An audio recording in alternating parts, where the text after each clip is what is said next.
우리 함께 하나님의 말씀을 보겠습니다.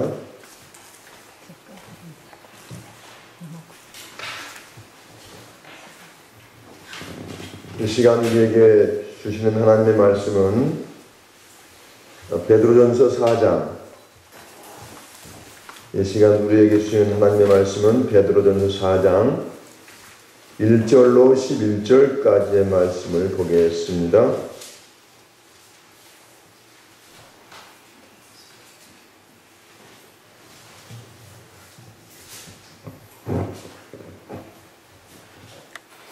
베드로전서 4장 1절로 11절까지의 말씀을 우리 함께 교독하도록 하겠습니다. 제가 먼저 읽겠습니다. 그리스도께서 이미 육체의 고난을 받으셨으니 너희도 같은 마음으로 갑옷을 삼으라. 이는 육체의 고난을 받은 자는 죄를 그쳤음이니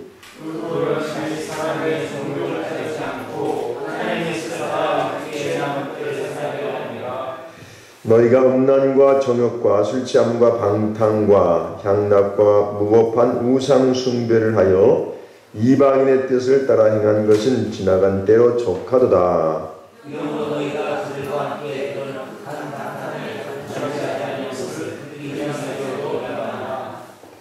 그들이 산 자와 죽은 자를 심판하기로 예비하신 이에게 사실대로 고하리라.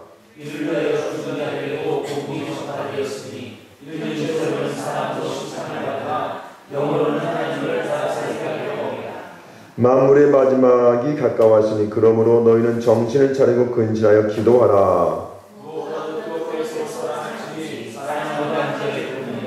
서로 대접하기를 원망 없이 하고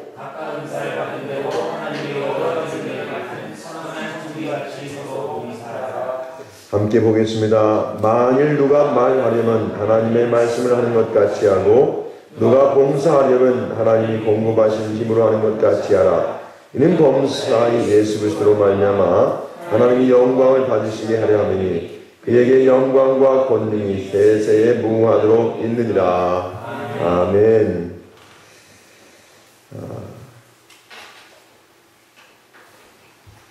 전원교회에 와서 이렇게 강단에 서게 되면 참 편하고 좋습니다. 기도를 많이 한 그런 교회이고 또 이곳은 하나님께서 만세전부터 작정하시고 예정하시고 예지하신 그러한 곳이기 때문에요. 이 자리에 저는 어떤 그 설교자들도 편하게 느낄 수 있는 그러한 복된 예배 초소라고 생각이 되어집니다. 또 이렇게 하나님 은혜로 오늘 제가 강단에 서서 하나님의 말씀 함께 나누게 되었습니다. 말씀을 나누는 동안에 저와 여러분 모두가 함께 은혜를 받고 또 하나님의 사랑으로 충만해져서 더 주님을 기쁘시게 하는 그런 복된 삶을 살아가시는 우리 믿음의 사람들로 쓰러워지시기를 주의 이름으로 간절히 축원합니다. 주님이 가장 기뻐하시는 꽃이 됩니다. 그 꽃이 어떤 꽃인지 아십니까? 바로 우리 얼굴에 있는 웃음꽃이다. 이렇게 누가 얘기를 했더라고요. 요즘 사람들의 어떤 그 깊은 관심이 있죠. 그것은 뭐냐면 건강에 대한 관심이다라고 하는 것입니다. 아마 이 자리에 앉아있는 우리 목사님들이나 사모님들이나 우리 모든 주의 사람들 아마 이 부분에 대해서 많은 어떤 관심을 가지고 있으리라 생각이 되어집니다. 지금도 제가 젊지만 우리 그 주연이 죄송합니다. 이 남의 이름 바꿔서 이름 안 되는데 주연이 그 형제 때에 제 이 몸은요 절대 배가 없었습니다. 아무리 찾아봐도 이게 배가 나온 그런 흔적이 없었는데 그런 모습이 아닌데 나이가 들다 보니까요 이 배가 이게 저절로 오티모티칼로 나오더라고요. 그래서 요즘 뱃살을 좀 넣는다고 아주 예를 먹는데요. 이게 한번 그 나온 뱃살, 이 배를 갖다 집어넣는다는 게 약간 힘든 게 아니에요. 다들 그 공감을 하시죠? 그래서 이 뱃살, 이 배살이 붙어 있는 것이 건강에 아주 치명적이다라고 하는 그 의사분들 얘기를 들어서요. 그 부분을 어떻게 제거하려고 하는데 이게 참 공짜도 있겠죠. 어떻게 좀 누가 가져가라고 해도 안 가져가고 이게 참 고민이 많습니다. 운동밖에 없는데 많은 사람들이 건강하게 살려고 노력을 하는 것을 볼 수가 있습니다. 우리가 알고 있듯이 건강은 보통 일반적으로 생각하는 건강 또 이렇게 질병이 없는 삶을 살기 위해서는 적당한 음식을 이제 먹는 것을 다들 권하지요. 적절하게 골고루 음식을 먹어야 되는 것이 이제 건강을 유지하는 비결이죠. 아울러서 적당한 운동을 하는 것 또한 우리가 건강을 유지하는 데 아주 유익한 것이죠. 그리고 세 번째로 생각을 해보게 되면요. 나쁜 습관을 버리는 것이 이제 건강을 유지하는 비결이다라고 하는 것이죠. 예를 들면 저녁에 뭐 9시나 10시 같은데 이렇게 뭐 배가 고파가지고 라면을 끓여 먹고 뭐 치킨 사다가 먹거나 이러면 어떻게 됩니까? 당연히 건강에 안 좋습니다. 이런 나쁜 습관이죠. 또 어떤 분은 아침을 안 먹고 점심 때나 저녁에 또 많이 먹는 분도 계십니다. 이것도 건강에 안 좋다라고 하더라고요. 어쨌든 간에 이 세 가지를 지키면 일반적으로 사람들이 건강함을 유지할 수 있다고 합니다. 그런데 이 세 가지를 다 지켜도요. 의사분들이 하는 얘기는 우리 건강을 지키는데 약 50%밖에 건강을 지킬 수가 없다라고 합니다. 그러니까 음식을 적당히 잘 먹고 운동을 하고 나쁜 습관을 이제 버리는 것.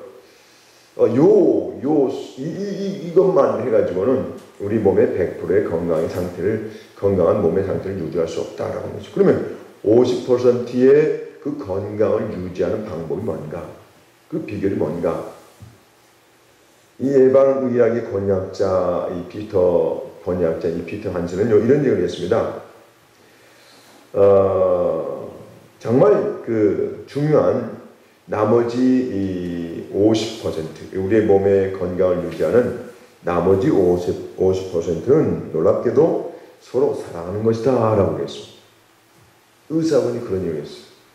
적당한 음식을 먹는 것, 또 운동을 하는 것, 나쁜 습관을 버리는 것은요 우리 건강을 유지하는 건강한 몸을 유지하는 50%밖에 해당이 안 되고 영향력을 끼치지 못하고 50%는 바로 서로 사랑할 때에 우리의 이 몸의 건강을 잘 유지할 수 있다. 건강한 몸을 가질 수 있다라고 얘기를 한 것을 보았습니다. 그러므로 서로 사랑하는 것이 뭡니까? 건강의 비결인 줄로 믿습니다. 서로 사랑하는 것이 장수의 비결이죠. 아니 서로 사랑하는 것이 행복의 비결이다라고 하는 것이죠. 이 사랑은 뭡니까? 하기 힘들 때 하는 사랑을 의미하고 있습니다. 내 사랑하는 사람이 실수하거나 잘못했을 때 화를 내는 대신에 꾸중하는 대신에 숨을 크게 들이키고 한번 웃는 것이죠. 관대한 마음을 보이는 것이죠. 그럴 수 있어. 아니면 아이들이나 또 이제 좀 가까운 사람 같은 경우는 실수하고 잘못했을 때에 화내고 꾸지람을 하고 나무라기보다는 그냥 안아주는 것도 하나의 방편이다 라고 하는 것이죠. 그리고는 이런 고백을 하는 게 참 좋죠. 그래도 나는 당신을 사랑한다고. 난 그래도 네가 좋아. 넌 내 아들이고 내 딸이니까. 내 아내니까 내 남편이니까. 나는 이러이러한 실수를 했음에도 불구하고 좋고 감사하고 참 고맙다라고 하는 그런 표현을 하는 것이 우리가 이제 사랑한다고 하는 그러한 우리들의 모습이다라고 하는 것이죠. 그러므로 사람은 사랑하는 것만큼 건강하고 장수의 삶을 살게 되고 반대로 사람은 사람을 미워하는 만큼 수명이 짧아지고 몸의 건강을 잃게 된다라고 하는 것이죠. 우리 모두는요 예수님께서 주시는 그 사랑으로 사랑할 수 있는 사람들이라는 사실이죠. 어느 때는 우리가 예수님 믿으며 살아갈 때에 기쁘기도 하고 또 어느 때는 참 힘들 때도 있습니다만은 우리 그리스도인들의 삶의 그 모습은 항상 이 사랑이라고 하는 것을 우리가 빼놓고 살아갈 수가 없는 것이죠. 우리가 이제 사람이 살아가는 데 있어서 참 중요한 것이 음식인데, 우리 저녁에도 참 맛있게 저녁을 먹었습니다만은, 오늘 저녁에 먹었지만 또 우리 내일 아침에도 밥을 먹어야 합니다. 점심도 먹어야 하고요. 저녁을 먹어야 합니다. 우리에게 있어서 이 음식을 먹고 이 음식을 섭취한다라고 하는 것이죠. 참 중요한 일이 아닐 수가 없죠. 사실상 이 먹는 문제가 없다라고 한다면 사람들의 근심 걱정이 아마 확 줄어버릴 것 같아요. 그런데 이 먹는 문제, 이게 참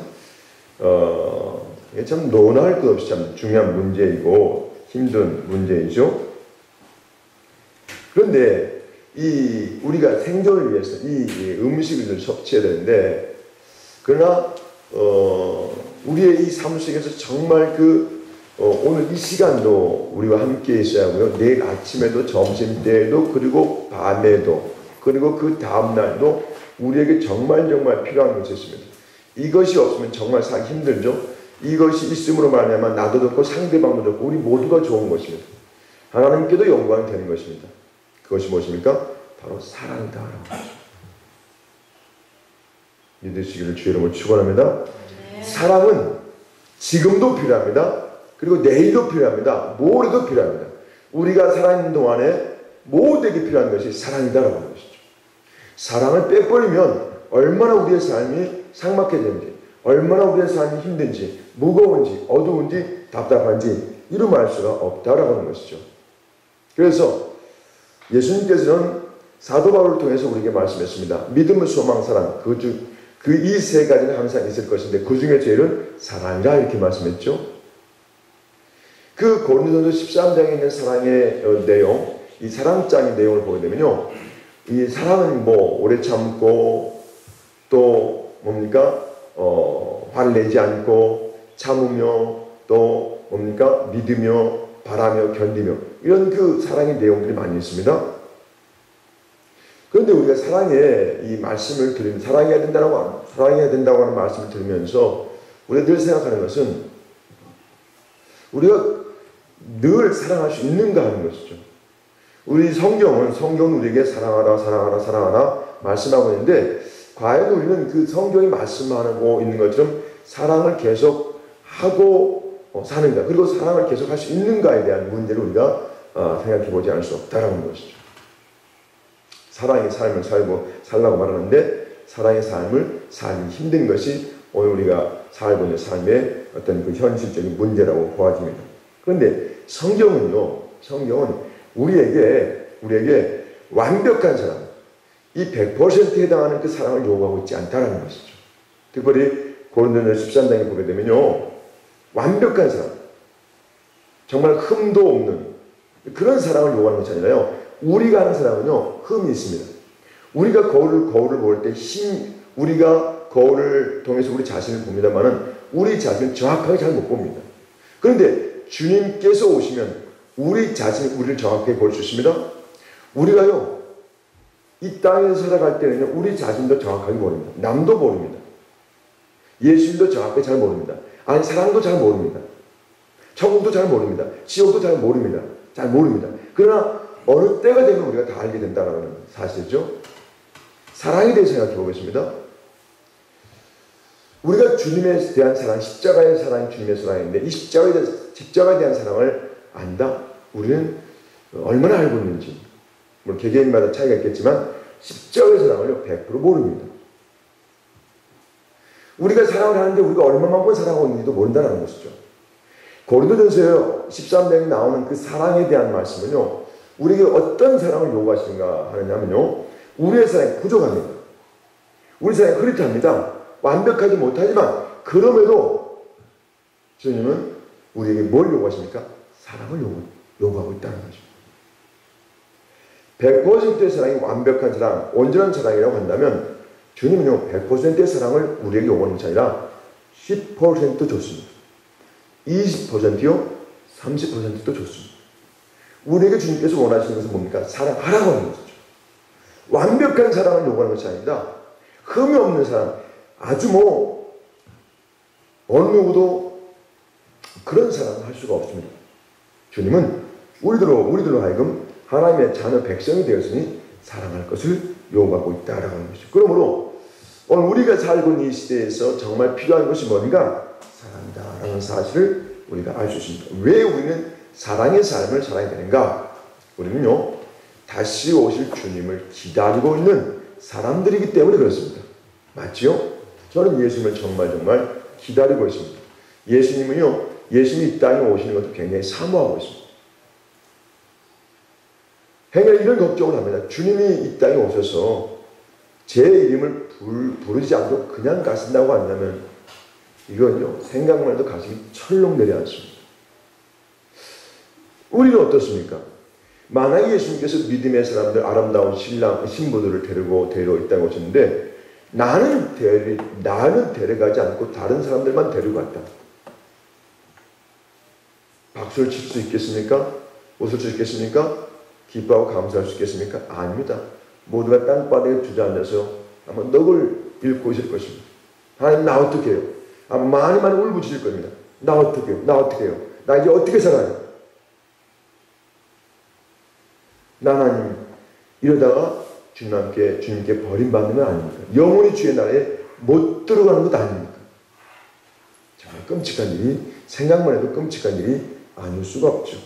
그러므로 우리가 이 자리에 앉아있는 것은요, 오늘도 우리가 바쁜 일상을 다 뒤로하고 이 자리에 앉아있는 이유는 바로 이거라고 생각됩니다. 우리가 더 아름다운 신부로 준비되어지고 채비되어져서 단장되어져서 언제 어느 시에 오실 주님을 맞이하기 위해서 오늘도 우리가 이 자리에 앉아서 주님을 높이고 주님께 찬양하고 주의 말씀을 함께 나누고 있는 줄로 믿습니다. 그러므로 우리 모두에게 있어서 중요한 것은요, 이 땅에 살지만 놀랍게도 세상 사람들과 달리 우리는 이 땅에 살지만 우리의 생각은 딴 데가 있습니다. 우리의 꿈은 딴 데가 있습니다. 우리가 바라보는 것은 다른 곳입니다. 세상이 아닙니다. 일반 사람들이 생각하고 바라보는 그러한 곳이 아니다라는 것이죠. 많은 사람들이 바라보는 것이 있습니다. 많은 사람들이 생각하는 것이 있습니다. 그러나 저와 우리 모두는 아마 세상 사람들이 생각하는 그 생각 갖고 있지 않을 것으로 보아집니다. 세상 사람들이 바라보는 것 공통적으로 바라보지 않고 있을 것입니다. 꿈도 마찬가지입니다. 우리의 꿈, 생각, 우리의 삶의 종착지는 이 세상이 아니고 어디입니까? 천국이기 때문에요. 세상 사람들의 생각과 다른 겁니다. 세상 사람들의 꿈과도 다른 것이죠. 세상 사람들의 목적지와도 다르다라는 사실입니다. 우리가 믿음이 생각하는 목적이 무엇입니까? 바로 천국입니다. 믿음의 결국은 영혼 구원이다라고요, 성경은 우리에게 말씀하고 있습니다. 우리가 예수 믿는 이유는 단 한 가지죠. 예수 믿고 예수님이 계신 그 나라에 가는 것이 바로 이 땅에서 우리가 믿음의 생활하고 신앙생활하는 이유다라고 하는 것이죠. 우리 예수님께서는 우리가 가지고 있는 성경에 두 가지 약속을 해주고 있습니다.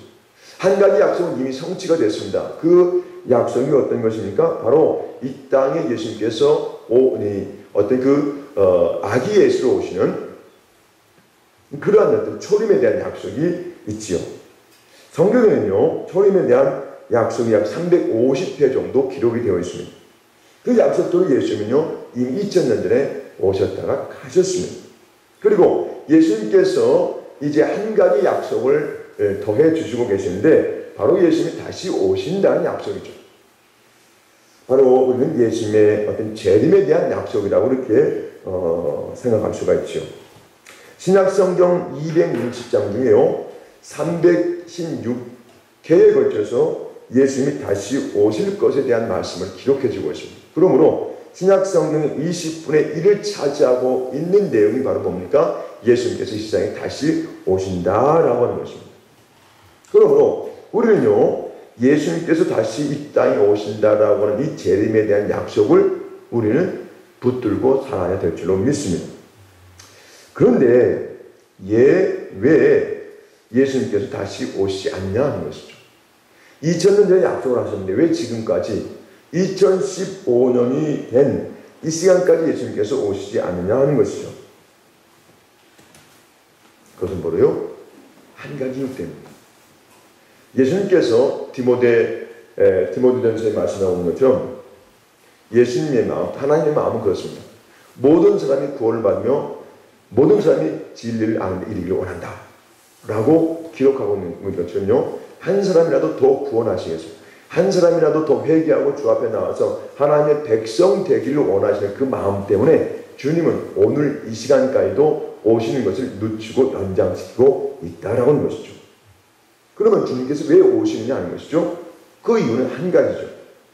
신부인 우리를 혼인잔치에 데려가기 위해서인 것이죠. 다시 말씀드리면 바로 하나님의 나라로 우리를 갖다 뭡니까? 데려가기 위해서 우리 주님은 이 땅에 오신다라고 하는 것이죠. 무엇보다 지금 그때가 가까이 이르렀습니다.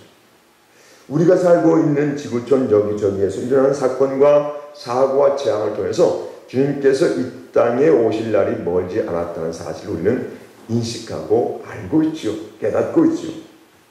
그런데요, 신부들이 들린 맞기에서 우리 믿음의 사람들이 주님께서 이 땅에 재림하실 때 우리가 구름 속으로 끌려올려가 공중에서 주를 뵙기 위해서는요, 조건이 있습니다. 신부가 준비해야 될, 단장해야 될, 갖추고 오셔야 될 조건 몇 가지가 있는데요. 먼저 생각해 보게 되면요, 바로 우리의 심령이 뭡니까? 새롭게 변화를 받아야 한다는 것이죠. 우리의 심령이 새롭게 변화를 받아야 한다라는 것입니다. 제가 우리 모두에게 한번 여쭙겠습니다. 미신과 신앙의 차이가 뭐라고 생각하십니까?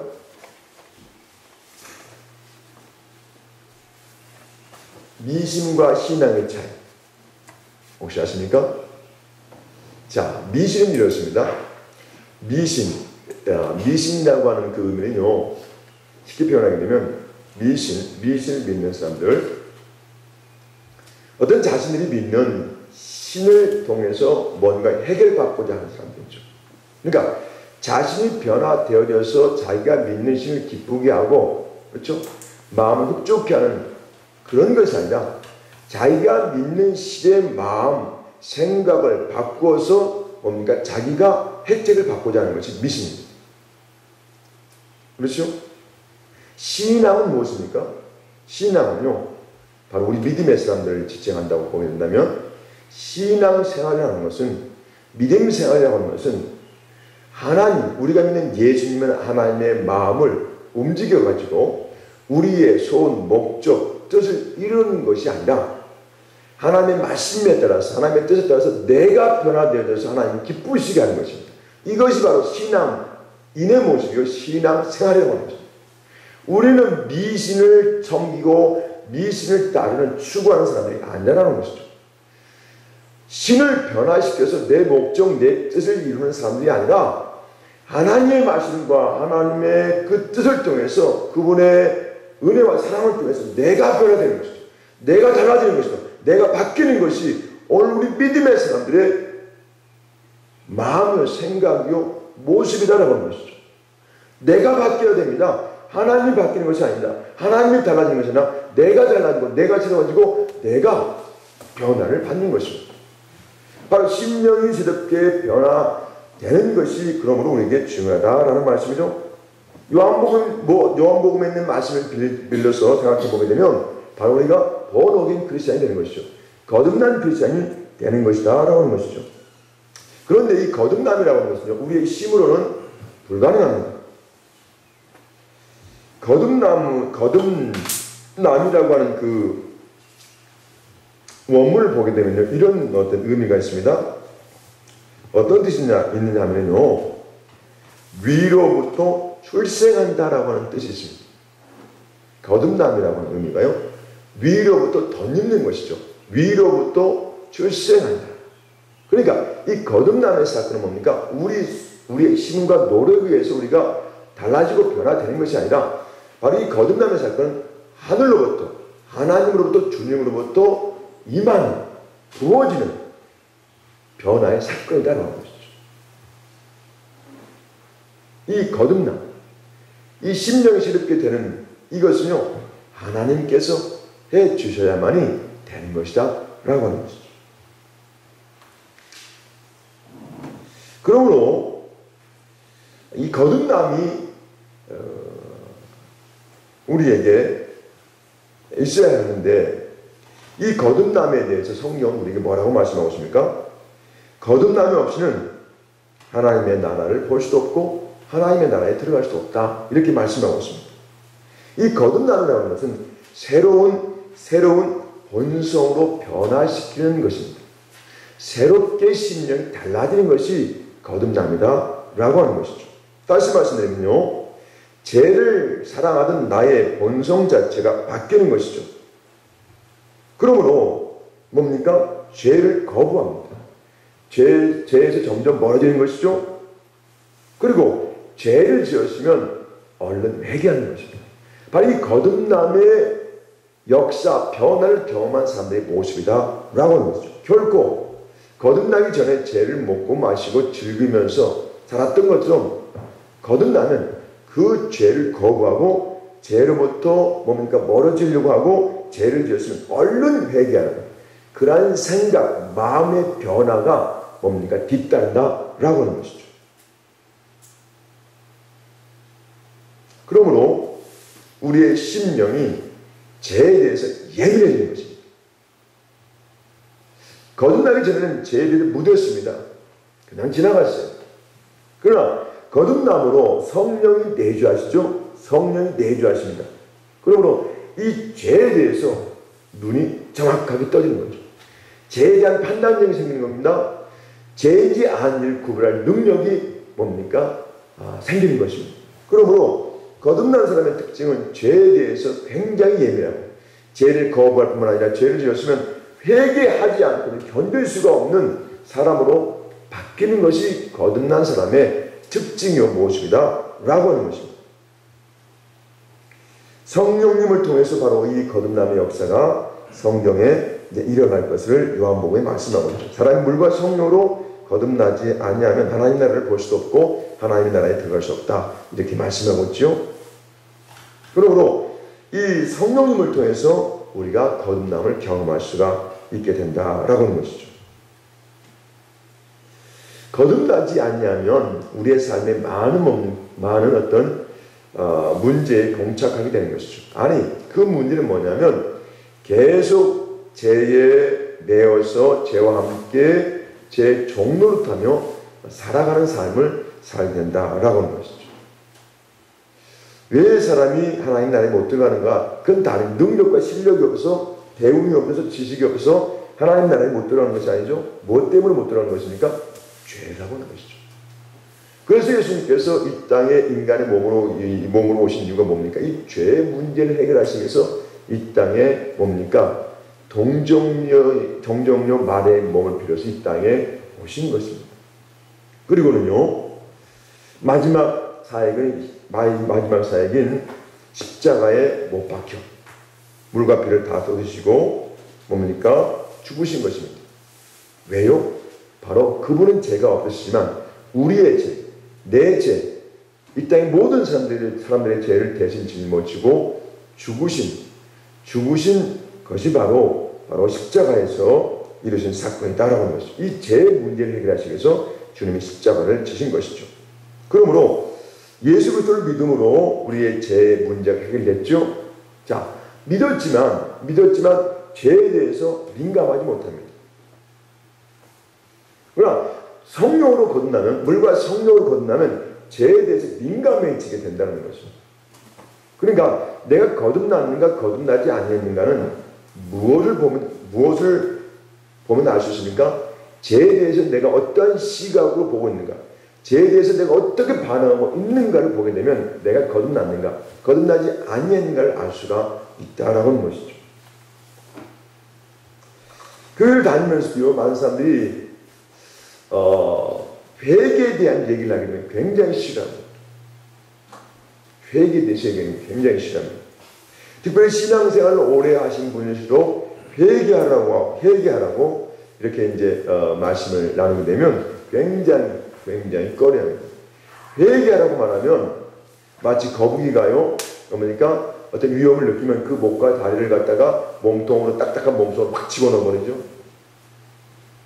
마찬가지로 사람들이 회개하라고 말하면요, 그렇게 자신을 움츠려버립니다. 들어가 버립니다. 그리고 자신에 대해서 어떤 반응을 보니까 나는 의인이라고 하는 거죠. 나는 회개할 만큼 했다는 것이죠. 나는 깨끗하다라고 하는 것이죠. 나는 더 이상 주 앞에 회개할 내용이 없다라는 것이죠. 그러나 우리 자신을 보게 되면, 우리 내면을 보게 되면 회개할 것이요 얼마나 많은지 이름할 수가 없어요. 언제가 제가 회개를 하는데요, 제가 느꼈는데 엄청난 큰 산처럼 느껴지는 거예요. 와, 제가 이렇게 많구나. 그래서 사람들이 이 땅에서 당하는 고통들이 많이 있는데, 어떤 고통받는 원인들이 많이 있는데요, 가장 큰 고통을 우리가 받는 그 대상은요, 돈이나 건강이나 사람이 아니라 바로 죄로 인한 고통이라고 하는 것이죠. 죄가 주는 고통은요, 이름 말할 수가 없습니다.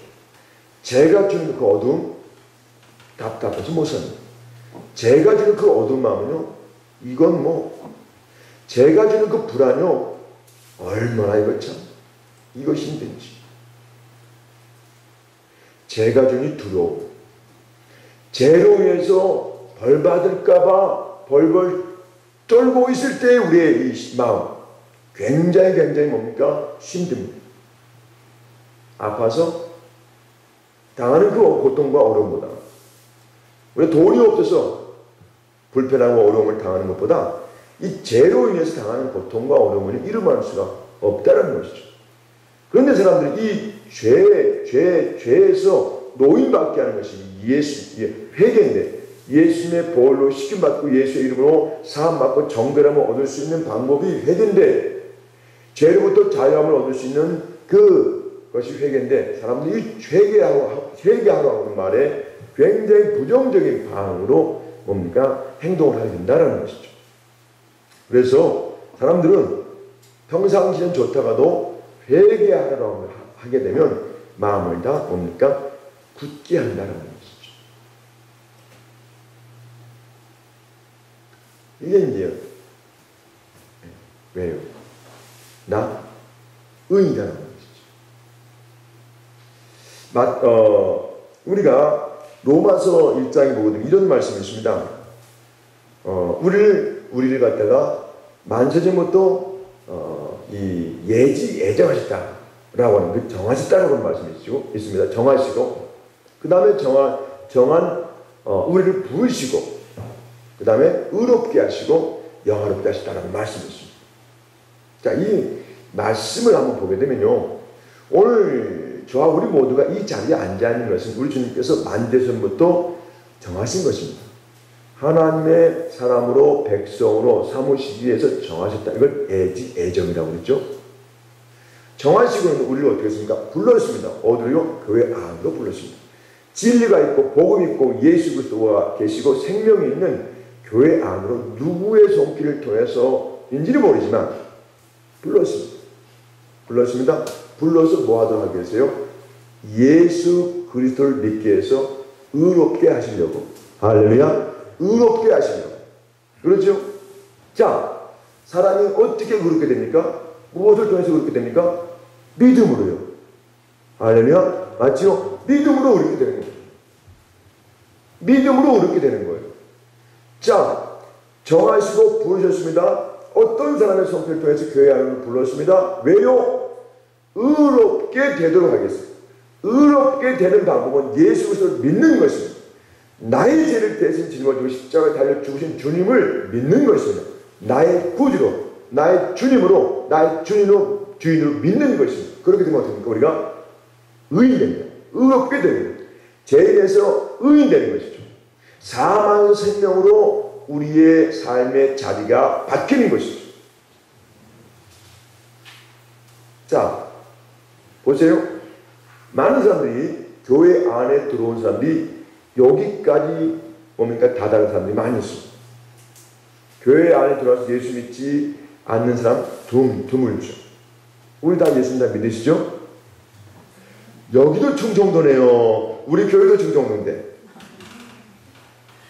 괜찮아요. 다음에 또 와서 설명 되니까. 자요. 자, 보세요. 다 예수 믿죠? 저도 예수 믿습니다. 우리 다 믿으시죠?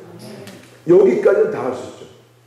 그런데 안타깝게도 부르심을 받았지만, 그래서 교회 안에 있지만 예수 그리스도를 믿지 않는 사람도 있습니다. 믿어주십니까? 있습니다. 성경은 이런 사람들에 대해서 뭐라고 얘기합니까? 교회에 성전의 마당들만 받고 가는 사람들이라고 표현하죠. 예배당을 그냥 왔다가 그냥 받고 가버리는 사람들. 또 아주 극히 작은 소수지만, 자, 우리는 없습니다. 그런 부류들은요. 그런 사람들 없습니다. 그러면 이제 의롭게 된, 자, 우리가 예수 그리스도를 믿어서 의롭게 됐습니다. 의롭게 됐습니다. 자, 의롭게 됐습니다. 또 어쩌면 거듭날 수도 있죠. 물과 성령을 통해서 거듭날 수도 있습니다. 자, 그런데 많은 사람들이 여기에서 멈춰 있습니다. 의롭게 됐어요. 예수 믿어서 의롭게 됐습니다. 그러면 의롭게 됐으면 또 한 단계가 있습니다. 영화롭게 되기 전에 또 한 단계의 과정인데 그것은 뭐냐면 의인답게 사는 것입니다. 맞죠? 예수 그리스도를 믿음으로 우리가 의롭게 되었습니다. 그러면 예수 그리스도, 우리의 믿음의 대상답게 우리가 살아가는 것입니다. 이게 중요한 것입니다. 우리는 의인까지는 됐습니다. 근데 의로운 삶을 살아가는 데는 부족하다는 것이죠. 왜 우리 믿음의 사람이 세상에서 이렇게 참 가장 존경받고 신뢰받고 칭찬받고 해야 될 우리 그리스도인들이 왜 이렇게 요즘에 많은 어려움을 당합니까? 바로 의인다운 삶. 그리스도 예수를 믿는 주님 닮은 삶을 배제하고 있기 때문에 그 삶을 떠나서 왜 과거의 삶을, 아니 세상의 전통을, 풍습을 따라가기 때문에 오늘 우리 그리스도인들이 뭡니까? 빛과 소금인데 그 맛을 잃고 있다라고 하는 것이죠. 오늘 우리가 의인 되었습니다. 의인 되었는데 그러면 의인답게 살아야 되는데 의인답게 살기 위해서는 뭡니까? 우리에게 반드시 번영이, 거듭남이 필요하다라는 것이죠. 선한 일을 하기 전에, 좋은 일을 하기 전에 우리가 변화되면서 죄에 대해서 민감해야 된다. 좀 더 말씀드릴까요? 깨끗하게 살아야 되죠. 정결하게 살아야 되죠. 이것만 있어도 우리가 선행, 구제, 나누는 것 두 번째시더라도 우리가 세상에서 깨끗하게 산다고 한다면, 정직하게 산다고 한다면, 법을 잘 지키고 산다고 한다면 아마 세상에 있는 많은 넌 크리스찬들이 우리를 많이 뭡니까? 참 배움의 대상으로 생각할 것입니다. 그래서 우리가 예수 그리스도를 믿어서 의인 됐으면 의인다운 삶을 살아야 됩니다. 우리가 예수를 믿으니까 예수를 닮아가고 배워가는 제자됨의 삶을 우리가 살아야 된다는 말씀이죠. 그런데 오늘 우리는 예수 그리스도를 믿기는 하는데 예수님을 따르는, 배우는, 닮아가는 제자됨의 삶이 부족하다라는 것이죠. 이것이 오늘 저와 여러분들에게서 고민해야 될 문제다라고 하는 것입니다. 어떻습니까? 우리가 좀 더 구체적으로 생각해 보게 되면 교회 안에서는 전부 다 의인입니다. 한 분도 의인하고 듣지 못할 만한 그 마음 모습을 발견할 수가 없습니다. 그런데 교회 밖을 나가서는 어떻게 됩니까? 그 의인의 모습이 지속되느냐는 것이죠. 예수님을 따르고 배우고 닮아가는 그 제자됨의 삶의 모습이 나타나냐는 것이죠. 교회 밖을 나가기만 하면요, 누가 기다리고 있습니까? 우리의 믿음을 약하게 하려고 하는, 예배를 통해서 주님 주신 은혜를 빼앗아 가려고 하는 적들이 우리를 기다리고 있다는 사실을 우리는 망각해서는 안 된다는 사실. 예배 시간에 우리 받았습니까? 찬양 많이 했습니까? 기도 많이 했습니까? 그래서 주의 마음이 부어졌어요. 그러면 우리의 신앙의 어떤 수준에 맞는, 레벨에 맞는 그 악한 존재가 더 밖에 기다리고 있습니다. 그래서 우리는요, 우리가 긴장해 있지 않고, 우리가 준비하지 않고 밖으로 나가면 공격을 하는 그 존재로부터 우리의 마음이 상하기도 하고, 기분이, 감정이 뭡니까? 이게 참 변화를 경험하고, 하지 말아야 될 말도 하고, 그 다음에 행동도 하고, 생각도 하고, 먹기도 하고, 마시기도 하고, 심지어는 나는 내 예수를 내 몸같이 사랑해야 될 대상을 함부로 비인격적으로 대할 수도 있다는 사실. 주님께서 그래서 우리에게 주어진 구원을 갖다가 어떻게 이루라고 말씀하고 있습니까? 두렵고 떨림으로 너의 구원을 이루라 이렇게 말씀하고 있습니다. 이 시간 은혜 받았다고 내가 다 된 것이 아닙니다. 밖에 나가면 우리의 믿음을 약화시키려고 우리의 은혜를 빼앗아 버리려고 하고 우리의 평안한 마음속에 근심과 걱정과 두려움을 주려고 하는 적들이 뭡니까? 줄을 서고 기다리고 있다는 사실이죠. 그러니 우리가 뭡니까? 아주 긴장하지 않을 수 없죠. 우리가 살려고 해도 적들이 방해합니다. 나 말씀대로 살아야지. 나 집에 가면 이제 정말 잘해야지. 부모님께 잘해야지. 내 아내에게 잘해야지. 내 남편에게 잘해야지. 자녀들 더 안아줘야지. 내가 직장에 가면 더 일찍 가서 내가 청소도 하고 커피도 끓여주고 내가 섬겨줘야지. 내가 먼저 뭐 해야지. 그리고 퇴근할 때는 가장 늦게 나와야지. 이런 생각을 하지만 막상 삶의 현장에 돌아가면 그렇지 못하다는 거죠. 왜요? 우리를 대적하는 세력들이요 우리 주위에서 빙빙 배회하고 있습니다. 베드로전서에 보게 되면 마귀가 우는 사람처럼 둘을 삼겹살을 뭡니까? 잡고 있다고 말씀하고 있습니다. 그래서 우리가 우리 자신을 무장하지 않고 깨어 경성하지 않는다고 한다면 우리 얼마든지 넘어지고 쓰러지고 자빠질 수가 있다는 것이죠. 어느 분은 예배를 드리고 나가는데요. 그냥 쓰러져 버리는 경우가 있습니다. 그냥 죄를 짓는 경우가 있습니다. 상상을 했겠습니까? 그런데 그냥 죄로 뭡니까? 죄를 짓는데 그냥 넘어가 버리는 경우도 있었다라는 것이죠. 그러므로 우리가 이렇게 우리의 이 죄에 대해서 악에 대해서 불에 대해서 민감하게 우리가 반응하고 그것을 멀리하고 그것을 뛰어넘고 그것을 극복하려면 성령님이 내주하셔야 되는데 충만하게 내주하시고 우리 마음속에 역사하셔야 되는데 그 조건이 뭔가? 거듭남이 있어야 된다는 것이죠. 본어게인 뭔가 크리스천이 되어야 한다라고 하는 것입니다. 그래야 정말 예수님께서 우리에게 말씀하신 그 말씀을 준행하려고 힘쓰죠. 배우려고 힘쓰죠. 지키려고 힘쓰는 제자됨의 삶을 살아갈 수가 있다라고 하는 것입니다.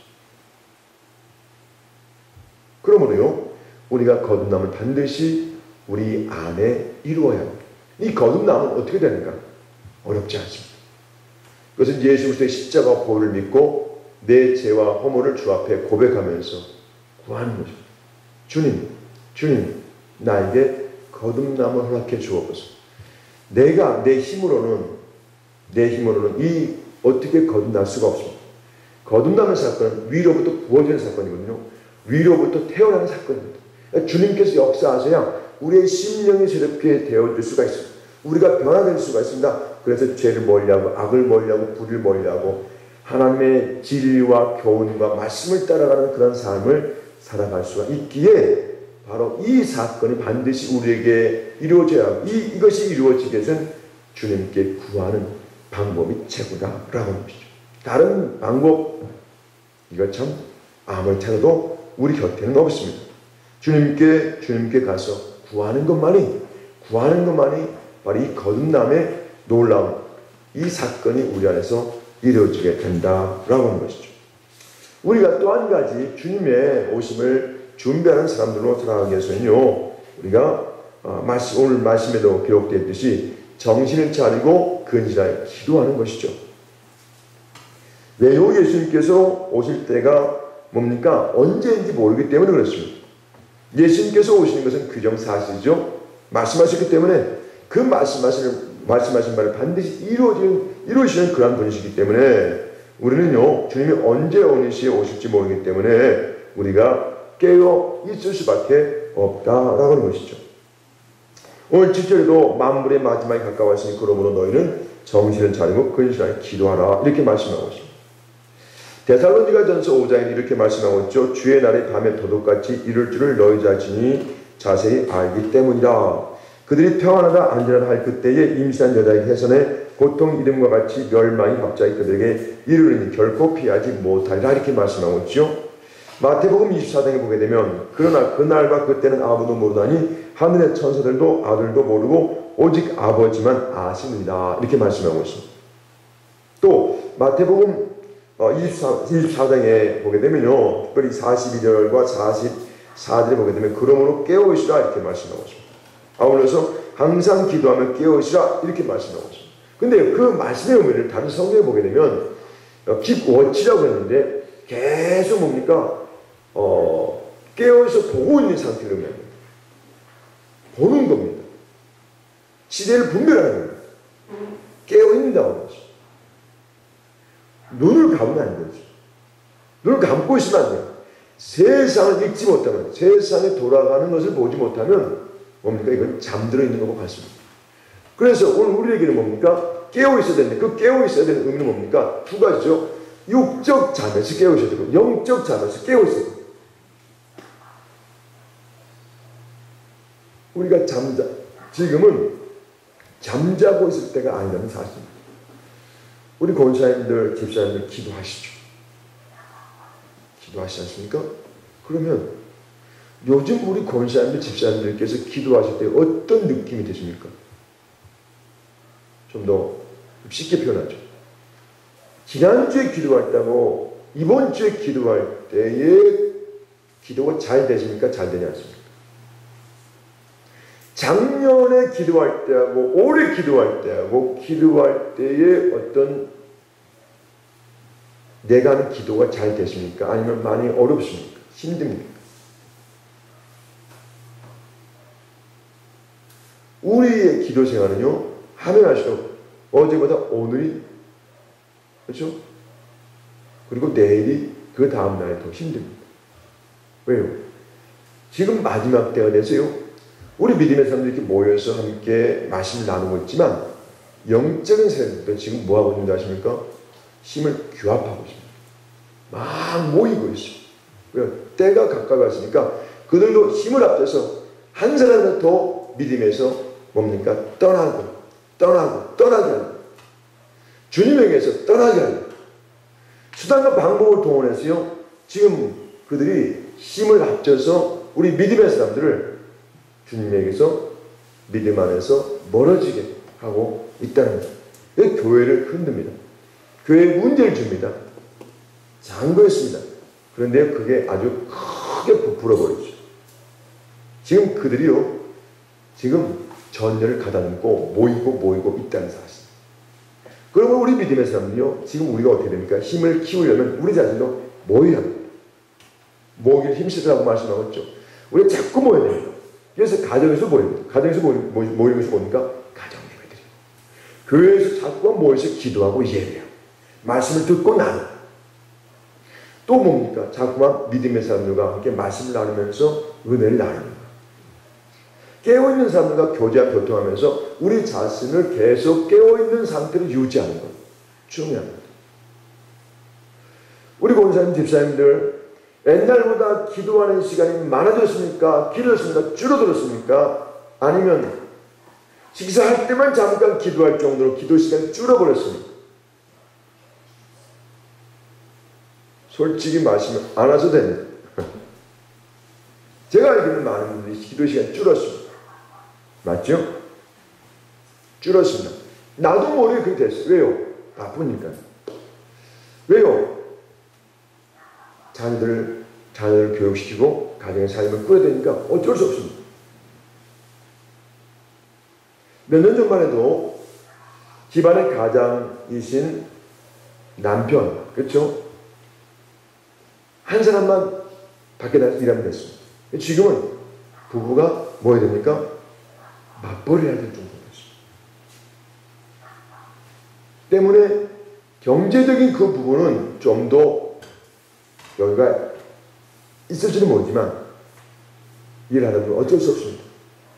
내가 그렇게 하고 싶어서 하는 것이 아니죠. 하지 않으려고 그렇게 하지 않는 것이 아닙니다. 기도 시간이 나도 모르게 줄어버립니다. 맞죠? 어쩔 수 없어요. 어쩔 수 없습니다. 근데 이 일을 누가 주도하고 있는가?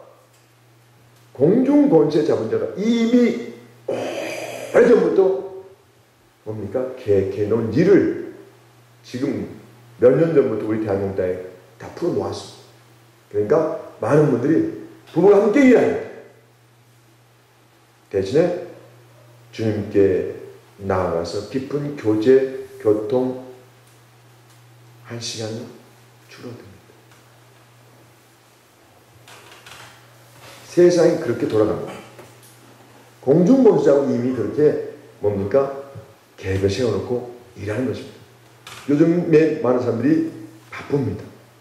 주님 앞에 앉아서 30분, 1시간 동안 이렇게 기도할 시간이 참 그런 시간을 갖는 게 어렵습니다. 가정 예배를 드리는 것도 어렵고 또 기도하는 사람이라고 할지라도요 이 기도하려고 할 때 자꾸만 기도하려고 할 때 많은 방해를 받습니다. 보통 정말 마음을 다해서 막 기도에 집중하지 않는 이상 일상적으로 기도하려고 할 때는요 많은 잡다한 생각이 팍 들어옵니다. 누가 줍니까? 마귀가 줍니다. 마귀는 모든 걸 다 하라고 그러죠. 그런데 기도만 하지 말라고 합니다. 기도하는 것을 제일 방해하는 세력이 마귀고 싫어하는 존재도 마귀입니다. 우리 믿음의 사람들이 제일 하기 힘든 것이 뭡니까? 기도. 왜요? 방해하는 세력들이 얼마나 많아요. 기도하려고 무릎 꿇고 주님 앞에 앉았을 때라도요 온갖 잡다한 생각 우리의 마음을 돌립니다. 그리고 좀 더 이제 막 기도하려고 하면 또 갑자기 조명이 확 이건 이상해요. 피곤해서 조명이 오는 것이 아니라 이거는요 정말 내 힘으로 가늠할 수 없는 막 서서 왔다 갔다 하기도 하고요 막 죄를 부리기도 합니다. 그런데 그 조명이 한번 확 누르면 이거 벗어날 수가 없어요. 우리가 이제 종종 저도 그런 경험을 했습니다. 요즘에는 거의 없어요. 가위 누리는 가위 누리면 내가 막 벗어나려고 이게 안 되잖아요. 됩니까? 안 돼. 이거 시간이 지나야 돼. 예수의 이름을 막 떠나갈지어다 뭐 이렇게 막 해도 죄 볼로 뿌리고 바로 이게 안 도망갑니다. 안 살립니다. 얼마나 힘듭니까? 눌릴 때는 어쩔 수가 없어요. 마치 눈을 감고 기도하려는 그런 일들이 일어나고 있어요. 기도를 방해하는 새끼들이 와서 그 새벽에 방해할 게 뭡니까? 졸음을 주는 거예요. 만약에 밤에 기도할 때 기도를 방해하는 게 뭡니까? 잡다한 생각. 막 집생각, 자녀 생각, 뭐 내일 할 일, 뭐 심지어 과거에 오래전에 있었던 일도 생각나가지고 우리의 마음을 막 헷갈리니까 주님 앞에 집중하지 못하도록 합니다. 그러다 보면 30분이 지나가버려요. 기도하려고 하면 또 졸음이 확 와버려요. 또 정신 차려서 기도를 보면 시간이 지나서 이제 집에 가야 돼요. 일어서야 돼요. 일정 나가야 됩니다. 지금 이런 기도하는데 우리가 많은 방해를 받고 있다는 사실. 어떻습니까? 공감 가십니까? 기도하시는 분들이라고 한다면 이런 어떤 경험들 하시라고 하십니다. 그러니까 지금은 영적 전쟁이요 아주 치열한 때에 우리가 지금 뭡니까? 살고 있는 것입니다. 왜요? 그들이 모여서 합세해서 막 뭡니까? 힘을 내쏟고 있거든요. 이 땅에 기도하는 교회, 기도하는 사람을 막 공격하고 뭡니까? 기도를 통해서 뭡니까? 영적 무장 해제를 시키려고 하고 있기 때문에 우리가 기도하는 많은 힘을 뭡니까? 써야 되고 그래서 합심해서 기도해야 될 뭡니까? 때가 바로 이때다라고 하는 것입니다. 주님께서 하시고 뭐라고 하셨습니까? 모기를 힘쓰라. 모기를 힘쓰라. 때가 가까이 오면 볼수록 모이기를 피하는 어떤 사람들과 같이 하지 말고 모이기에 힘쓰라. 모이기에 힘쓰라 말씀하고 있다는 사실. 오늘 우리가 이렇게 소수지만 모여서 함께 말씀을 나누고요. 시대를 깨우는 그런 말씀을 나누고 함께 기도한다라고 하는 것은 정말 우리 영이 기뻐하는 것이고 주님이 기뻐하는 일이라는 사실입니다. 만약에 우리가 이곳에 오지 않았다고 한다면 어떤 분은 직장에 있을 것이고 어떤 분은 또 밖에 나가 있을 것이고 어떤 분은 집에서 이제 일하고 피곤하니까 뭐 TV 앞에 있을 것입니다. 우리 권사님들이 연주들이 많이 드는데요. 아침 저녁으로 연속곡 매니 하시는 거 말이에요. 오늘 이제 저희 교회에서 뭐 이불 좀 뭐 이렇게 방석 빨고 좀 이렇게 신발 빠는데요. 그분들 큰 결단을 하고 오셨더라고요. 9시에 모이겠는데요. 9시에 무슨 연속극을 하는데 그걸 안 보고 왔다는 겁니다. 야, 한 번 안 보는 거 어때? 하면서 막 빠시더라고요. 아니, 오전에 TV를 보신 분은 어디 있습니까? 저희는 뭐 해놨어. 근데 그분들은 연속 보는 게 삶의 낙입니다. 그래서 그걸 포기하고 왔다는 겁니다. 이렇게. 아주 자랑스럽게 얘기하시더라고요.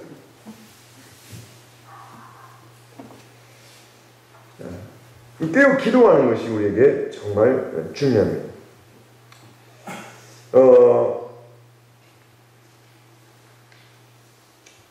누가복음에 보게 되면요, 예수님께서 이렇게 친히 말씀하셨죠. 방탕함과 술 취함과 생활의 염려로 마음이 둔하여져서 그날이 덫과 같이 임하리라, 이렇게 말씀했습니다. 생활의 염려로요, 뭡니까? 우리는 뭐 방탕과 술 취하지 않지만 생활의 염려로 마음이 둔하여져서 주님의 날이 오는데도 그것을 알지 못하고 우리가 뭡니까? 준비하지 않고 살아갈 수가 있다는 것입니다. 세상 염려. 또 우리가 네 가지 어떤 그 밭 비유에서는 뭡니까? 이 가시밭에 뿌려진 씨앗처럼 세상의 유혹과 재리에 대한 염려로 말미암아 뭐 자라다가 이 뭡니까? 말아버린 그러한 어떤 씨앗과 같은. 오늘 우리는 이 믿음의 사람이라고 할지라도 요거의 말이 매여 있습니다. 염려. 무슨 염려? 생활에 대한 염려, 삶에 대한 염려, 물질에 대한 염려, 경제적인 것에 대한 염려, 건강에 대한 염려, 미래에 대한 염려, 내 자녀에 대한 염려. 이 염려가 우리를 얼마나 참 우리를 감싸고 있는지 모릅니다. 그렇죠? 목회하시는 분들 또 교회에 대한 염려가 있습니다.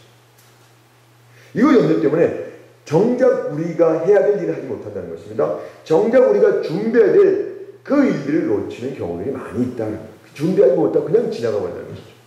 그래서 주님이 오실 날을 갖다가 준비하지 않으므로 갑자기 와버리는 거예요. 그러면 어떻게 됩니까?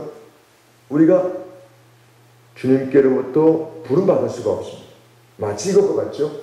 우리가 마태복음 25장에 보게 되면 세 가지 비유가 나오죠. 열전의 비유와 아울러서 그 다음에 달란트 비유와 그 다음에 양과 염소, 백보자 비유가 나오는데요. 첫 번째 비유를 보게 되면 슬기로운 5처와 미련한 5처가 나옵니다.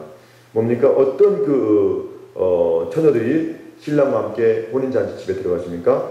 바로 슬기로운 5처녀들이죠. 미련한 5처녀는 못 들어갔습니다. 이유는 한 가지 때문이죠. 기름 때문이죠. 여분의 기름을 준비하지 못해서 뭡니까? 들어가지 못했습니다. 미련한 5처녀. 그러나 들어간 처는요, 슬기로운 5처녀인데 그 여인들은요, 여분의 기름을 준비하고 있었다는 것입니다. 다른 것이 안 됐습니다. 그들이 기다린 것이 안 됐습니다. 그들이요, 등도 준비했습니다. 그런데 여분의 기름을 준비하지 않았다는 것입니다. 여분의 기름이 뭡니까? 바로요, 여분의 기름을 또 다른 해석도 있겠지만 저는 성경의 정황을 봐서 이렇게 해석을 했습니다. 여분의 기름이라고 하는 것은 저는 기름에 대해서 성령의 어떤 기름 부으심이다, 기도다, 말씀이다 등등 많은 우리가 말씀을 들었지 않습니까? 저는 좀 각도를 달리해서 이렇게 좀 해석하고 싶습니다. 여분의 기름이라고 하는 것은 일상적인 우리의 신앙생활, 믿음생활이다라고 저는 그렇게 고백하고 그렇게 표현하고 싶습니다. 그렇게 해석하고 싶습니다. 예배생활, 기도생활, 전도생활, 사랑하는 것, 용서하는 것, 섬기는 것, 내가 긍휼을 베푸는 것. 이 모든 것이 뭡니까? 여분의 기름이라고 저는 그렇게 해석하고 싶습니다. 그러니까 여분의 기름이라고 하는 것은 일상적인 삶 속에서 주님을 맞이하기 위한 모든 신앙적인 행위를 말하고 싶다는 것이죠. 보세요. 여분의 기름을 준비하지 않은 처녀들이 기름을 준비한 처녀들이 와서 말합니다. 좀 구워달라고 하죠. 그런데 그 슬기로운 5처녀들이 뭐라고 얘기합니까? 나눌 수 없다. 나눠줬다가는 당신의 애비나 우리나 이거 부족하다. 딱 거절합니다. 그렇습니다. 우리가 주님을 맞이하는 준비는 어느 한순간에 나팔이 부를 때 화삭 해가지고 갑자기 준비하는 것이 아니라 지금 오늘 주님이 오시기 전 오늘 우리의 삶 속에서 뭡니까? 주어진 그 환경 속에서 준비하는 것이 뭡니까? 슬기로운 다섯 처녀가 여분의 기름을 준비한 것과 같다는 것입니다.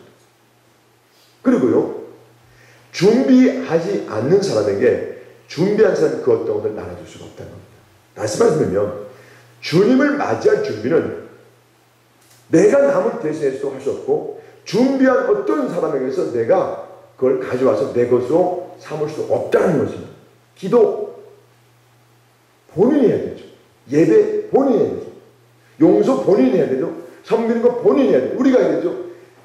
내가 한 건 남이 다 내가 한 것 남에게 꾸어줄 수 없고 꾸임을 받을 수가 없다는 것이죠. 우리 스스로가 모두가 신부가 된 우리들이 신랑을 맞이하기 위해서 우리 각자가 최선을 다해서 준비해야 주님께서 오실 때에 구름 속으로 끌려올라가 공중에서 우리가 주님을 배울 수가 있다는 사실. 그래서 오늘이 중요해요. 우리 그리스도인들이 우리는 과거에 매인 사람 아니에요. 미래, 그건 아직까지 우리가 안 왔어요. 오늘 우리에게 중요한 것은 현재, 지금이 중요합니다. 그래서 저는 어떤 생각을 하고 사냐면요. 지금 제가 말랑을 쓴다면 최선을 다하는 거죠. 운전을 한다면 최선을 다하는 거죠. 성경을 본다면 지금 제가 최선을 다하는 거죠. 설교한다면 설교하는 이 시간 최선을 다하는 거죠. 밥을 먹는다 그러면 열심히 먹는 것입니다. TV를 봅니까? 열심히 봅니다. 책을 봅니까? 열심히 봅니다. 지금 열심을 다하고 최선을 다하는 게 우리의 삶의 모습이어야 한다는 것이죠. 과거에 오면 필요 없습니다. 미래에 대해서 불안할 필요도 없다는 것입니다. 우리에게서 중요한 것은 현재가 중요합니다. 과거에 잘 믿었다고 해도 오늘 내가 예수 그리스도를 믿지 않고 베드로처럼 부인할 수도 있고 배도할 수도 있고 떠날 수도 있습니다.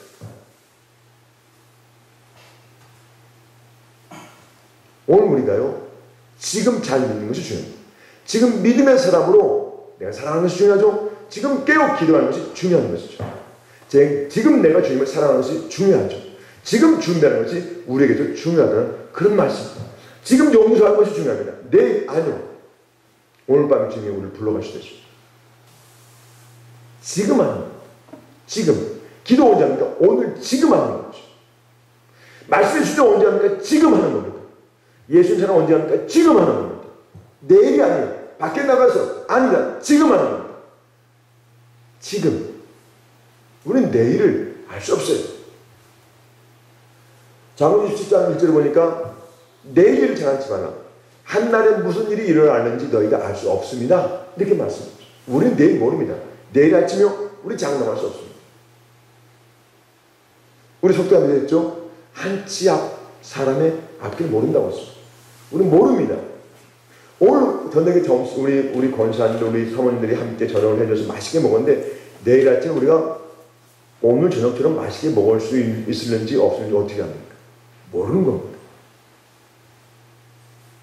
그래서 우리 믿음의 사람들은 과거에 붙들 필요도 없고요. 뭐 잘했든 못했든 거기에 매지 마세요. 다 걷어내시고 오늘 충실하시면 됩니다. 미래 걱정 염려할 필요 없습니다. 미래는 누구의 소관입니까? 내 소관이 아닙니다. 누구의 소관입니까? 주님의 소관입니다. 믿으시기를 주 이름으로 축원합니다. 할렐루야. 걱정하지 마세요. 주님께서 걱정하는 우리 믿음의 사람들이 뭐라고 얘기했습니까?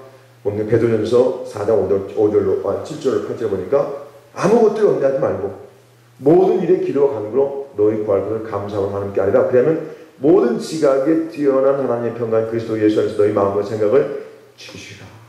아멘. 그래서 염려하지 말라. 미래에 대해서 염려하지 말고 오늘 우리가 믿음으로 살면 되는 겁니다. 오늘 기도하면 살면 되는 것입니다. 오늘 주님을 사랑하면서 살면 되는 것입니다. 미래는 누가 주장하시는 것입니까? 주님이 주장합니다. 우리가 할 수 없는 그런 영역입니다. 그건 주님께 맡기고 오늘 우리가 주의 사람으로 넉넉히 살아가면 된다라는 그런 말씀이죠. 참된 성도의 삶을 살기 위해서는 우리가 뭡니까? 바로 우리가 깨어 기도해야 된다라는 것이죠. 깨어 기도하지 못하면 영적으로 게을러 나태해집니다. 세상과 타협하게 되죠. 말씀을 멀리합니다. 그 결과 주님께서 이 땅에 오시면 우리가 바라지 않지만 잘못하면 이 땅에 남을 수도 있습니다. 그리고 적그리스도에 의해서 짐승의 표를 우리가 잘못하면 절대 받아서는 안 되지만 어떤 환경과 내 어떤 상황 때문에 받아버릴 수도 있다라고 하는 것이죠. 그러므로 우리에게서 깨어있는 것, 주님께서 말씀하신 것처럼 너무너무 중요하다라는 그런 말씀이죠. 말씀을 한 가지만 더 나누고 마치겠습니다. 예복을 입고 있어야 되는 것이죠. 성경에서 보니까 예복이라고 하는 것은 세마포라고도 하는데요. 흰옷이라고도 합니다. 의의 옷이라고 하는데 이것은 성도의 옳은 행실이다 말씀하고 있습니다. 옳은 행실 말씀하고 있는 거죠.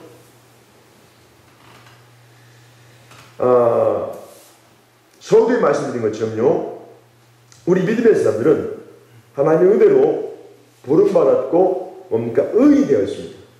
의이 된 사람들에게 있어서 중요한 또 다른 모습이 있어야 되는데 그뭡니까? 예수 그리스도를 배우고 닮고 예수님을 뭡니까? 따라가는 삶, 곧 제자되는 삶이 우리에게 필요하다라고 하는 것이죠.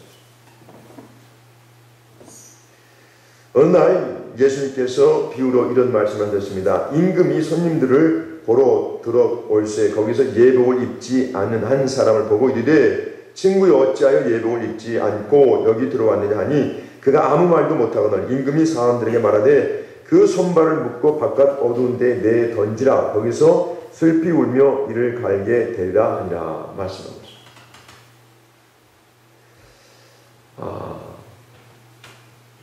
우리 믿음의 사람들에게 있어서 특별히 교회 안에 이제 그런 경우가 있을 수가 있습니다. 오늘 말씀에 따라서 분명 초청받았습니다. 초청받았어요. 믿음의 사람이 될 수 있도록 의이 될 수 있도록 초청받았습니다만은 뭡니까? 그것을 받아들이지 않는 사람도 있다는 것입니다. 성경에 그 사람들 갖다가 뭐라고 표현하고 있습니까? 가라지라고 말씀합니다. 가라지는 누가 뿌려서 났습니까? 원수가 뿌려서 난 것이 가라지입니다. 교회 안에도요, 바로 이런 참 어느 누구도 그러한 어떤 대상이 되서는 안 되지만 이 가라지에 속한 사람이 포함될 수 있다는 것이죠. 무서운 얘기입니다. 저가 될 수 있고 잘못 어느 누구도 될 수가 있는 겁니다. 나는 교회 안에 들어와 있기 때문에 나는 의인으로 알았어요. 그런데 막상 나는 예수 믿지 않고 있어요. 예수님께서 말씀하시는 것을 따르는데 전혀 관심이 없어요. 나는 내 일이 바빠요. 내 사업하는데 바쁘고 내가 어떻게 먹고 살고 어떻게 잘 사는 거에만 관심이 있단 말이죠. 예수님의 말씀에 관심이 없습니다. 예수님을 사랑하고 배우고 그분의 삶을 지켜 살아가는 데는 지키며 따라가는 데는 관심이 없다는 것이죠. 나는 내 일만 잘하면 돼요. 보통 이런 사람들 갖다가 종교생활을 한다고 그러죠. 어떤 목적 때문에 나온 사람들. 구원이 아니라 어떤 나의 목적 때문에 나오는 사람도 교회 안에 있다는 것이죠. 그런 이런 사람들은 예복을 준비할 마음이 없는 거죠. 말씀이 들어가고 복음이 들어가야 진리가 들어가야 그 사람이 변화되는데 진리를 받아들이려고 하지 않습니다. 진리를 통해서 자신이 변화되려고 하지 않습니다. 진리를 내 마음에 담아서 그것을 나의 양식으로 삼으려고 하지 않습니다. 그래서 그런 사람들은 세상 학문에 박죠. 세상에서 굉장히 박식합니다. 그리고 자기 의가 강합니다. 자기의 잘한 것을 늘 사람들에게 말하죠. 그리고 존경받고 인정받고 신뢰받고 높임받기를 원합니다. 복음에는 관심 없습니다. 예수님에 대해서는 관심 없습니다. 천국에 대해서는 관심 없습니다. 회개에 대해서 관심이 없습니다. 성령도 믿지 않습니다. 이런 사람들이요 교회 안에 있다라고 하는 사실입니다. 주님께서 분명히 구원받아서 초청받아서 택한 사람이 되도록 주님께서 불러주셨지만 복음을 외면하고 진리를 받아들이지 않고 변화받기를 원치 않는 그런 사람들도 있다라고 하는 것이죠. 이런 사람들은 뭡니까? 하나님의 나라에 들어갈 수가 없는 것이죠. 왜 주님께서 뭐라고 말씀했습니까? 알곡 가운데서 가라지를 갖다가 이렇게 출현되겠다 말씀하고 있지 않습니까? 세마포라고 하는 것이요, 성도들의 옳은 행실이라고 말씀하고 있습니다. 오늘 우리는요, 정말 예수를 믿는다고 한다면 그 믿는 자다운 삶의 모습을 반드시 뭡니까? 우리 삶 속에서 드러내야 한다라고 하는 것이죠. 마태복음 5장 16절에 이같이 너희 빛이 사람 앞에 비치게 하여 그들로 너희 착한 행실을 보고 하늘에 계신 하나님께 영광을 돌리게 하라 이렇게 말씀하고 있습니다. 성도들은요, 깨끗하게 살아야 됩니다. 바르게 살아야 되죠. 예수 믿고 제사함을 받은 후에도 뭡니까? 정말 우리는 예수님께서 인정하실 만한 삶을 살 수 있도록 우리가 노력하고 힘써야 한다라고 하는 것이죠. 어느 누가 예수님만 믿으면 나쁜 일하고 아무렇게 해서라도 천국 간다고 말할 수 있습니까? 예수 믿고 우리가 남의 것 훔치고 예수 믿고 뇌물 받고 예수 믿고 남을 억울하게 하고 예수 믿고 가난한 사람들 힘들게 하고 거짓말하고 이웃을 해방하고 형제를 비방한다고 한다면 과연 이런 사람들이 하나님 나라에 들어갈 수 있겠냐 하는 것이죠. 천국은요, 결코 인간의 더러운 죄를 들고 갈 수 없는 것이 천국입니다. 더러워진 옷, 그렇죠? 이 누더기 옷을 입고 천국에 들어갈 수 없다는 것입니다. 우리는 깨끗한 세마포, 이 성도들의 이 옳은 행실이라고 하는 이 세마포를 입고 들어갈 수 있죠. 죄로 오염되어 있는 더러워진 그 옷을 입고 하나님의 나라에 들어갈 수가 없다는 것이죠. 그래서 로마서 8장에 보게 되면 육신대로 살면 뭐라고 말씀하고 있습니까? 망한다 말씀하고 있습니다. 육신의 생각은 사망이요 영의 생각은 생명과 평안이라 말씀하고 있습니다. 너희가 육신대로 살면 반드시 죽을 것이되 영으로서 몸의 행실을 죽이면 살리니 이렇게 말씀하고 있습니다. 자, 그런데 여기서 한 가지 의문이 있습니다. 과연 육신을 가진 우리가 우리 안에 육신적인 육신의 모습 있지 않습니까? 육신을 가진 우리가 우리 안에 이 육신적인 나를 과연 통제하고 다스리고 변화시킬 수 있겠느냐는 것이죠. 육신이 육신을 변화시킬 수 있습니까? 내가 내 자신을 변화시킬 수 있느냐는 것이죠. No. 변화시킬 수 없습니다. 아무리 우리가 스스로 변화시키려고요, 새로워지려고 해도요, 바꿔지려고 해도 안 됩니다. 우리의 겉사람은 그렇게 할 수 있어요. 성형을 하든지 우리가 옷을 깨끗한 거 멋있는 옷 입으면 우리 겉모습은 변화되지만 이 속, 이 중심은 안 된다는 것입니다. 왜요? 육신을 가진 우리가 어떻게 이 우리 안에 있는 보이지 않는 이 부분을 우리가 바꿀 수 있습니까? 손댈 수 있습니까? 안 되는 거예요. 그러면 육신이 육신을 변화시킬 수 없다는 사실을 알 수가 있습니다. 우린 육신이잖아요. 육이 육을 변화시킬 수 없습니다. 그리고 육이 변화되기 위해서 어떤 힘을 우리가 얻어야 됩니까? 영이 바로 육신을 변화시킬 수가 있습니다. 바로 영적 존재의 성령님을 통해서 우리가 변화를 받을 수 있고 변화될 수 있고 새로워질 수가 있다는 사실입니다. 그러니 우리 스스로는 변화를 뭡니까? 감당할 수가 없습니다. 우리가 변화되기 위해서 뭡니까? 성령님을 구하고 찾고 도움을 요청하지 않을 수가 없다는 사실입니다. 성령님이 역사하셔 우리 중심 속사람이 변화되는 겁니다. 육이 변화되는 것은 하나님의 영으로 가능합니다. 하나님의 성령으로 가능한 그런 말씀이에요. 그러니까 세상 지식으로 안 되는 거예요. 노래도 안 되는 겁니다. 바로 성령님을 통해서 되는 겁니다. 힘으로 능으로도 안 되지만 여호와의 힘으로 여호와의 능력으로 되는 것이죠. 그래서 우리가 성령을 구하지 않을 수 없다. 성령께 엎드리지 않을 수가 없다는 것이죠. 자, 많은 사람들이 도를 깨닫기 위해서 참선을 하고 금식을 하고 도를 닦지만 안 되는 거예요. 왜요? 육신이 육을 어떻게 변화시킵니까? 육신은 영으로만이 변화시킬 수가 있는 것입니다. 안 되는 거예요. 아무리 해봐야 물은 물이요, 거식은 거식입니다. 다른 게 없어요. 생각을 잘못한 겁니다. 잘못 붙잡은 거예요. 믿는 대상을 잘못 선택한 겁니다. 그런데 우리 놀랍게도 우리 하나님 영이시죠. 성령님이 영으로 지금 우리 곁에 우리 안에 계십니다. 그분을 통해서 우리는 얼마든지 변화될 수가 있습니다. 달라질 수 있고 새로워질 수가 있다는 것이죠. 그러면 내 속이 달라지면 내 겉이 당연히 달라질 것이죠. 내 겉이 달라지고 속이 달라질 수 없습니다. 내 속이 달라지면 내 겉이 자동으로 달라지게 되었다는 것이죠. 그러니 우리가 이 속을 바꿔야 뭡니까? 세마포 옷을 입을 수가 있는 옳은 행실, 빛의 열매, 착함과 의로움과 진실함의 삶을 살 수가 있습니다. 성령의 열매를 우리가 맺으며 살 수가 있다라고 하는 것이죠. 마태복음 15장에 보니까요, 열매를 맺지 않은 가지마다 잘라서 주님께서 다 던져버리십니다. 열매를 맺지 않는 가지를 잘라서 불에 던져버리시겠다고 했습니다.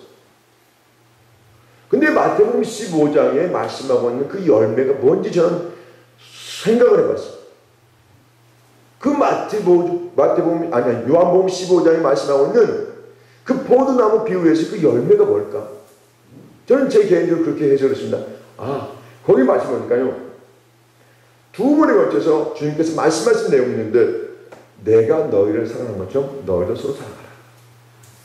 너희도 서로 사랑하라. 이렇게 말씀하고 있어요. 서로 사랑하게 되면요, 주님께서 막 영광을 받으시고요.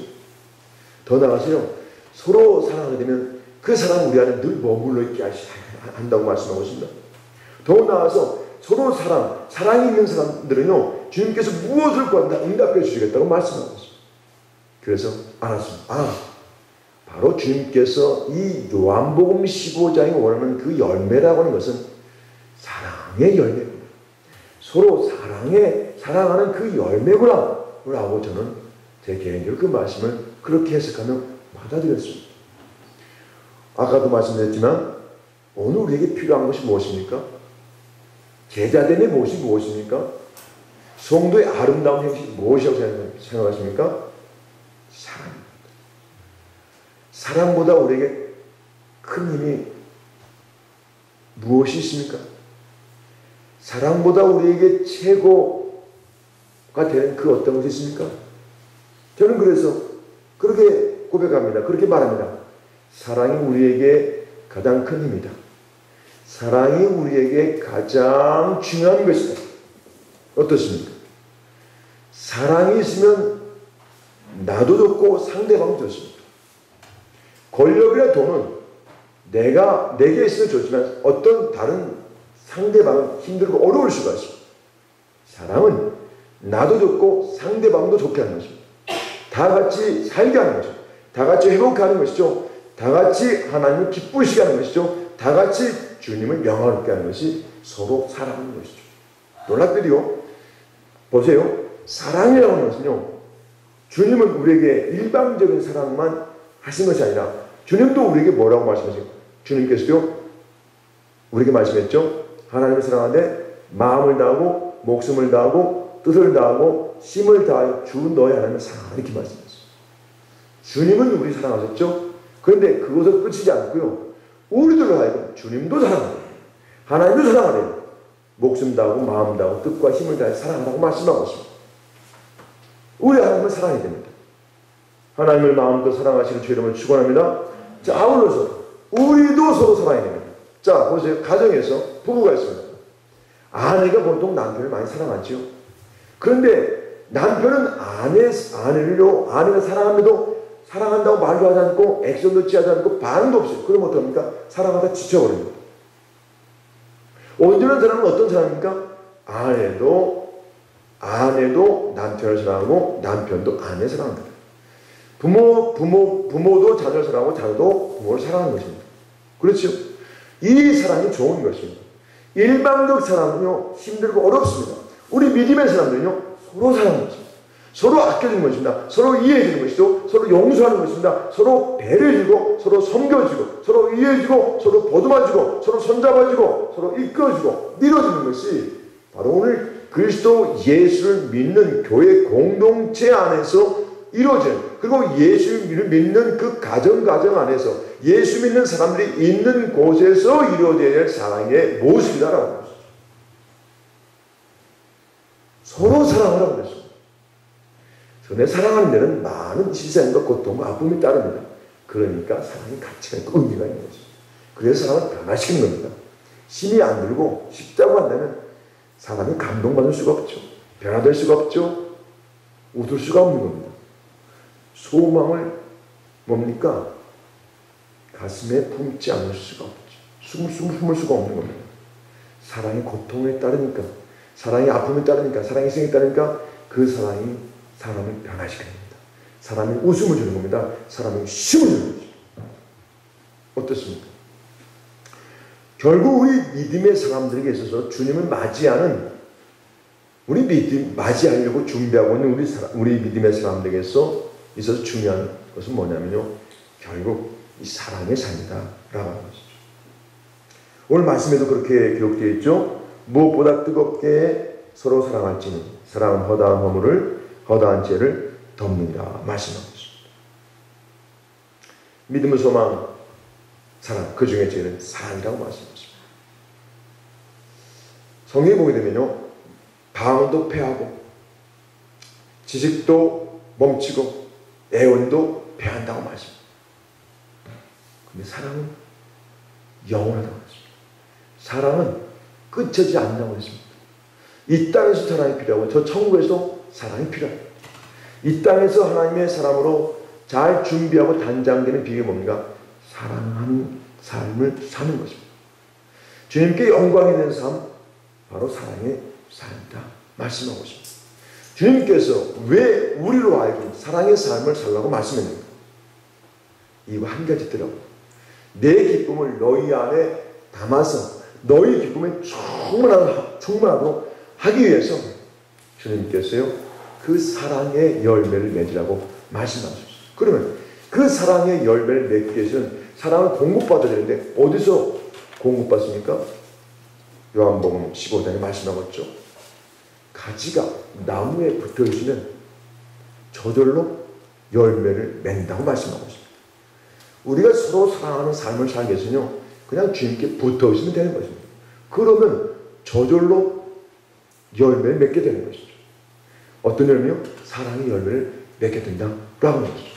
그러면 주님께 붙어 있다라고 하는 게 뭔가? 그것이 바로 주님께 기도하는 것이고, 주님께 나아가는 것이고, 성령님을 구하는 것이고, 주님께 내가 회개하는 것이고, 주의 궁유하심과 자비를 구하는 것이고, 내가 주님을 늘 기억하며 살아가는 것이죠. 우리의 힘으로는요, 육을 가진 우리의 힘으로는요, 영적 존재의 하나님을요, 어떻게 만날 수 있습니까? 그분 안에 들어갈 수 있습니까? 아니에요. 영이신 하나님이 육을 가진 우리를 도와줘야 들어갈 수가 있습니다. 경험할 수가 있습니다. 그것을 우리가 받아들일 수가 있는 것입니다. 그래서 영의 생각은 생명이, 육신의 생각은 사망이지만 영의 생각은 생명과 평안이다. 성령님을 따라서 아버지 하나님의 뜻을 따라서 사는 것이요, 생명을 얻고 평안한 삶을 살게 되는 비결이다 라고 하는 것입니다. 우리 함께 오늘 주신 말씀을 생각하면서 기도하겠습니다. 먼저 우리가 기도할 제목은 우리가 주 안에서 거듭나는 것입니다. 정말 거듭남이 우리에게 필요합니다. 또 한 가지 우리가 깨어 기도하는 것입니다. 또 한 가지 우리가 그 성도의 의로운 행실, 세마포 옷을 입어야 되는데 그 의로운 행실이 뭡니까? 서로 사랑의 삶을 사는 것입니다. 이것이 우리에게 무엇보다 중요합니다. 이렇게 우리가 이런 모습으로 우리가 산다고 한다면 주님이 오늘 밤에 우리를 부르셔도 상관없습니다. 내일 오셔도 상관없습니다. 중요한 것은 우리가 준비하고 있는 것입니다. 내일 걱정할 필요 없습니다. 과거 염려할 필요 없습니다. 과거에 매어 살 필요도 없습니다. 오늘 지금 내가 하나님의 사람으로 사는 것입니다. 오늘 내가 믿는 것입니다. 오늘 사랑하는 것입니다. 오늘 내가 준비되어 있는 것이 중요하다라고 하는 것입니다. 오늘 주신 말씀을 생각하면서 우리 주여 삼창 부르시고 간절한 마음으로 함께 기도하겠습니다.